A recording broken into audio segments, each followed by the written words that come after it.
Friend job से YouTube में आपका स्वागत है। डीजीएमए की तरफ से वैकेंसी जा चुकी हैं जिसका पूरा वीडियो मैं बना चुका हूं, लेकिन काफ़ी कैंडिडेट के डाउट्स हैं कि हम एक से अधिक फॉर्म फिलअप कर सकते हैं। हाँ, बिल्कुल फिलअप कर सकते हैं, लेकिन एक सेंटर पे एक ही ट्रेड से आप अप्लाई कर सकते हैं। मात्र जो भी एक सेंटर है जिसमें जैसे कि अलग अलग सेंटर आपके दिए हुए हैं, ये एड्रेस आपके दिए हुए हैं, यही एड्रेस पे आपको एप्लीकेशन फॉर्म आपको सेंड करना होगा। अलग अलग आप एप्लीकेशन फॉर्म सेंड कर सकते हैं, जिस भी एड्रेस पे दिए हुए हैं उन सभी एड्रेस पे एक फॉर्म एक ट्रेड से आप अप्लाई कर सकते हैं, किसी भी एक ट्रेड से। जैसे कि ये सेंटर आपका है 508, जिसमें शिवकी प्रयागराज की तरफ से एक ट्रेड के लिए किसी भी एक ट्रेड को चॉइस करके फॉर्म फिलअप कर सकते हैं। इसमें आप देख सकते हैं 509 है, तो यहाँ पे आगरा के लिए एक आप फॉर्म अप्लाई कर सकते हैं। यहाँ पे आप देख सकते हैं सीओडी क्वालिटी इंश्योर डिपार्टमेंट है, उसके लिए भी एक फॉर्म आप फिलअप कर सकते हैं। इसके बाद में आप देख सकते हैं 510 बेस्ट वर्कशॉप है, उसमें भी आप एक फॉर्म फिलअप कर सकते हैं। यहाँ के लिए सबसे ज़्यादा वैकेंसीज आपकी रहने वाली हैं। 75 पोस्ट आपकी टोटल यहाँ पे आउट की गई हैं, जिसमें आपके एलडीसी पद के लिए भी अच्छी खासी पोस्ट है और ट्रेडमैन के लिए भी 37 पदों पर और व्हीकल मैकेनिक की भी 9 पदों पर वैकेंसी है। तो यहाँ पे आप सबसे ज़्यादा फॉर्म फिलअप होने वाले हैं। इसके बाद में आप देख सकते हैं 512 पुणे के लिए इस बार कम वैकेंसीज हैं, तो यहाँ पे भी आप एक फॉर्म फिलअप कर सकते हैं। इस प्रकार से जहाँ पे भी सेंटर दिए गए हैं उनके लिए सभी सेंटर पे एक फॉर्म फिलअप आप कर सकते हैं।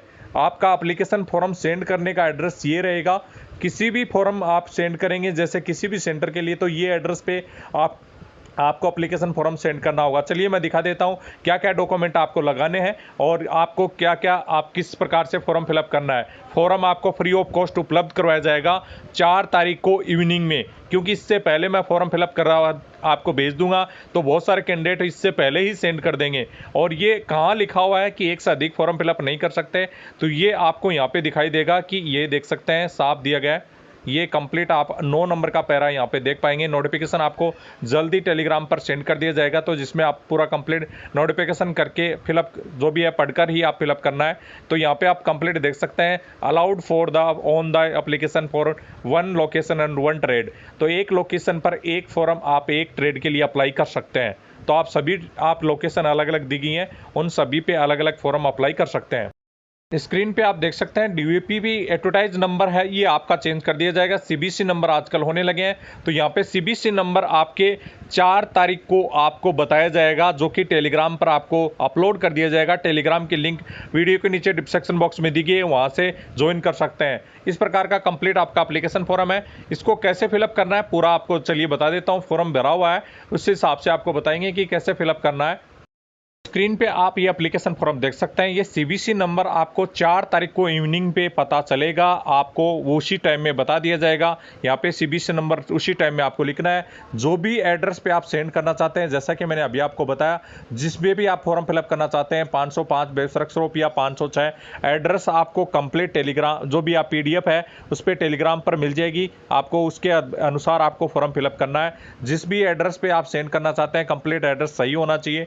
उसके बाद में कौन सी ट्रेड से अप्लाई करना है तो आपको कैपिटल अक्षर में लिखने की जरूरत नहीं है, उस ट्रेड का नाम लिख सकते हैं। इसके बाद में यूनिट का नाम शॉर्ट में बड़े कैपिटल अक्षर, जैसे कि क्यू का क्यू ले लिया मैंने यहाँ पे, आपका सी का कंट्रोल सी ले लिया। उसके बाद में इंजीनियर का आपका ई ले लिया।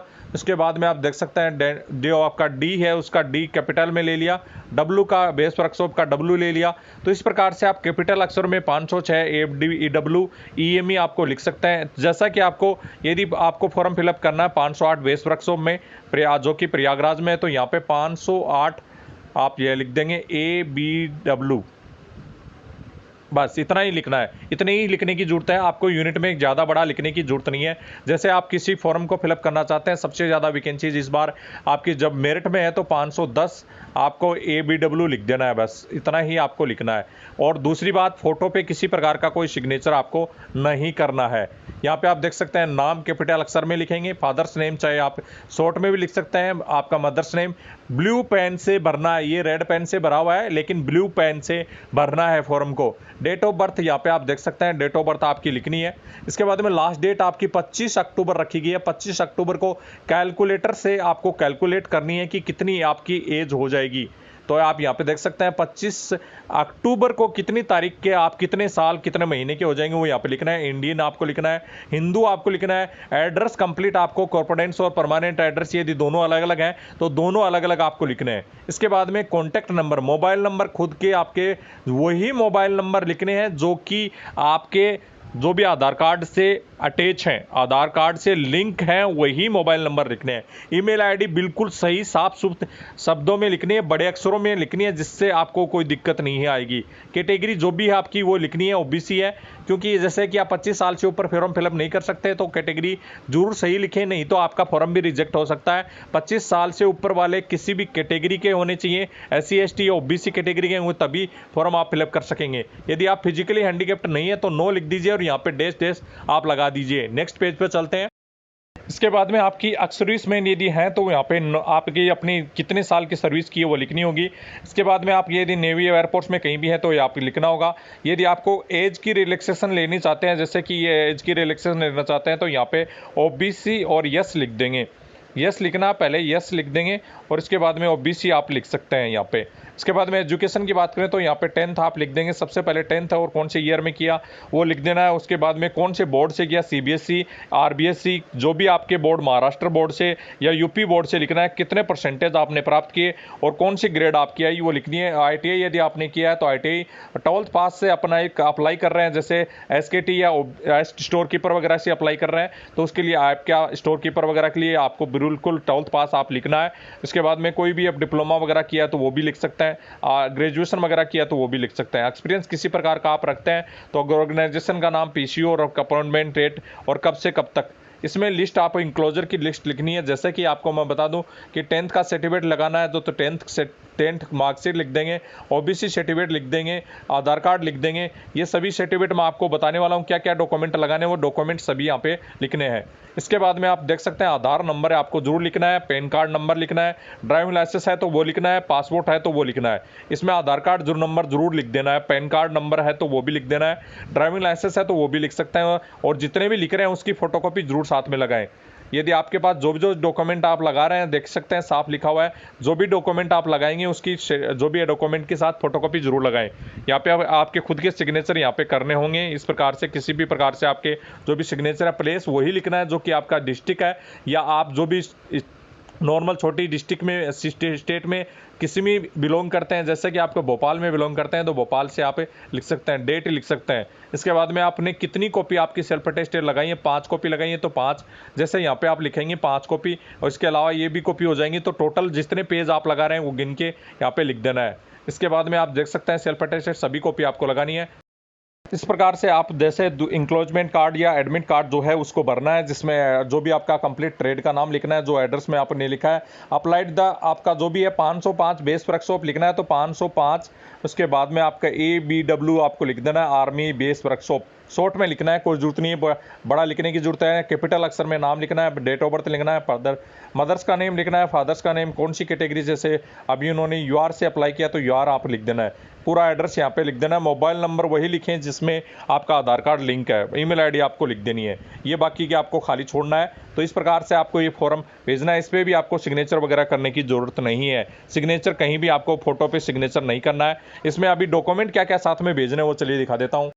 सभी डॉक्यूमेंट की फोटो को भी साथ में भेजना है, ओरिजिनल मत भेज देना है। बहुत सारे कैंडिडेट अभी नए हैं जो कि ओरिजिनल भी भेज देते हैं, फोटोकॉपी भेजने। फोटोकॉपी पे खुद का सिग्नेचर करना है, सभी पे खुद के सिग्नेचर नीचे फोटोकॉपी पे कर देना है। जिसमें मैट्रिकुलेशन सर्टिफिकेट या डेट ऑफ बर्थ सर्टिफिकेट है तो वो अलग से भेज सकते हैं। आधार कार्ड की कॉपी जरूर साथ में भेजना है। मार्कशीट एजुकेशन किसी भी प्रकार की है, 12th की है या ITI की आपने मांग रखी है तो ITI की है, सर्टिफिकेट ITI की मार्कशीट दोनों आपको साथ में भेजने की कोशिश करें। डिप्लोमा कोई मांगा है तो डिप्लोमा, इसके अलावा किसी भी प्रकार का वो सर्टिफिकेट आप भेजना चाहते हैं तो वो सभी सर्टिफिकेट पे सेल्फ अटेस्टेड करके आपको भेजना है। जिस प्रकार की क्वालिफिकेशन मांगेंगे वो सभी के सर्टिफिकेट भेजना है। जो भी कैटेगरी का सर्टिफिकेट है, SC ST OBC EWS category का कोई भी सर्टिफिकेट है वो आपका सेल्फ अटेस्टेड और सेंटर गवर्नमेंट के फॉर्मेट के अनुसार होना चाहिए। फिजिकली हैंडीकैप्ड सेफ्टी सर्टिफिकेट है तो वो कंपेटेंट अथॉरिटी द्वारा बना होना चाहिए, सेंटर गवर्नमेंट के फॉर्मेट के अनुसार वो भेजना है। डिस्चार्ज बुक सर्विसमैन है तो या NOC आपके यदि ओरिजिनल आप देख सकते हैं गवर्नमेंट अथॉरिटी है, मतलब किसी भी गवर्नमेंट में पहले से जॉब कर रहे हैं तो यदि दोबारा फॉर्म फिलअप करना चाहते हैं तो उसके लिए आपको एनओसी साथ में लगानी होगी। एनओसी साथ में नहीं लगा रहे हैं तो आपको एनओसी जब डॉक्यूमेंट जमा करते वक्त उस टाइम में आपको मांगी जाएगी। एड्रेस प्रूफ के रूप में passport, ration card, voter ID, driving licence आपको एक एक्स्ट्रा जरूर लगाना है। आधार कार्ड के अलावा इनमें से एक डॉक्यूमेंट लगा देना है। दो एडिशनल फोटोग्राफ खुद की फोटोग्राफ आपको भेजनी है अलग से, जो कि फोटोग्राफ वही भेजें जिसमें आप एडमिट कार्ड या फॉर्म पर लगाते रहे हैं, वैसी सेम फोटोग्राफ होनी चाहिए। अलग अलग फोटोग्राफ नहीं होनी चाहिए। जिसके पीछे आपका खुद का नाम पीछे की साइड में जो खाली रहता है पीछे की साइड में, उसका नेम और फादर्स नेम और मदर्स नेम जरूर लिख दें। एक सेल्फ एड्रेस लिफाफा जो कि मैं आपको बता दूंगा कि कैसा भेजना है, जिसपे 5 रुपए की डाक टिकट लगा होना चाहिए और खुद का एड्रेस लिखा होना चाहिए, वो साथ में भेजना है। तो इस प्रकार से आपका एप्लीकेशन फॉर्म भेजा जाएगा। 5 तारीख से एप्लीकेशन फॉर्म स्टार्ट हो रहे हैं। 4 तारीख को एप्लीकेशन फॉर्म आपको टेलीग्राम पर सेंड कर दिया जाएगा with CBC number. CBC number नहीं डालेंगे फॉर्म रिजेक्ट हो जाएगा, 100% रिजेक्ट हो जाएगा। साधारण डाक से भेजना है बिल्कुल, नहीं तो आपका फॉर्म रिजेक्ट हो जाएगा। एक से अधिक फॉर्म एक लोकेशन के लिए न लगाएं, एक ट्रेड के लिए मात्र लगाएं, नहीं तो फॉर्म रिजेक्ट हो जाएगा। ये सभी बातें आपने यदि क्लियर कर ली तो आपका फॉर्म कहीं भी गलत नहीं होगा। और एडमिट कार्ड आने की बात है तो परसेंटेज बेस पे आएंगे। हो सकता है एलडीसी पद वगैरह के लिए 50% तक भी एडमिट कार्ड जारी हो जाते हैं। तो एलडीसी पद वगैरह के लिए यदि एलिजिबल है तो जरूर आप फॉर्म फिलअप कर सकते हैं। और बाकी की आईटी ट्रेड वगैरह के लिए भी आपके फॉर्म कम मार्क्स पे भी आते हैं, तो उस हिसाब से जो भी कैंडिडेट हैं जैसा आप चाहते हैं फॉर्म फिलअप कर सकते हैं। इस प्रकार का एक 5 रुपए की डाक टिकट लगा हुआ है। ये डाक टिकट आपको पोस्ट ऑफिस में मिलेगी।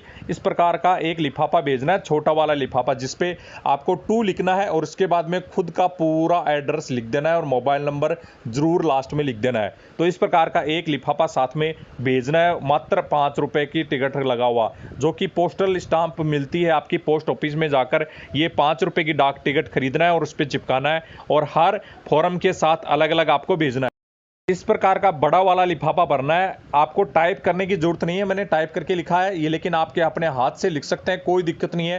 पोस्ट का नाम और कौन सी कैटेगरी से वो लिखना है और जो भी एड्रेस दिया गया है, जैसे 505 बेस वर्कशॉप में, 510 में, किसी भी आप एड्रेस पे आप फॉर्म फिलअप कर रहे हैं, मात्र एक एड्रेस पे एक ट्रेड से फॉर्म फिलअप कर सकते हैं, नहीं तो फॉर्म रिजेक्ट हो जाएगा। तो इस प्रकार से आपका एड्रेस यहाँ पे कंप्लीट लिख देना है, एक भी अक्षर नहीं छूटना चाहिए। कोशिश करें कि साफ सुथरा लिखें जिससे आप रिजेक्ट ना हो। और यहाँ पे खुद का कंप्लीट आपका जो मोबाइल नंबर के साथ एड्रेस, ये आपको खुद का नाम फादर्स नेम और एड्रेस और मोबाइल नंबर यहाँ पे लिख देना है। यदि इधर जगह नहीं है तो पीछे भी आप लिख सकते हैं। और पीछे इस पे डाक टिकट लगी होनी चाहिए। मिनिमम 25 रुपए की डाक टिकट आपको लगानी है। साधारण डाक से आपको फॉर्म भेजना है, ऑर्डर नहीं पोस्ट ओनली भेजना है। और जिसमें पोस्ट ऑफिस के बाहर एक बॉक्स लगा रहता है वहां पे उसमें डालना है। 25 रुपए की मिनिमम डाक टिकट लगाएं। इसके अलावा पोस्ट ऑफिस से भी पता कर सकते हैं कि कितने की डाक टिकट आपको लगानी है। तो ये जरूर चेक कर लें कि कितना वजन हो चुका है लिफाफे में, उसी हिसाब से डाक टिकट बढ़ती जाएंगी। मिनिमम 25 रुपए की डाक टिकट आपको लगानी होगी, तभी आपका फॉर्म सही तरीके से पहुंचेगा। तो आप जो भी कैंडिडेट हैं इस प्रकार से आपको ये बड़ा वाला लिफाफा भरना है, जिसमें कैटेगरी का नाम और जो भी आपकी ट्रेड है वो आपको यहाँ पे लिख के और साथ में देना है।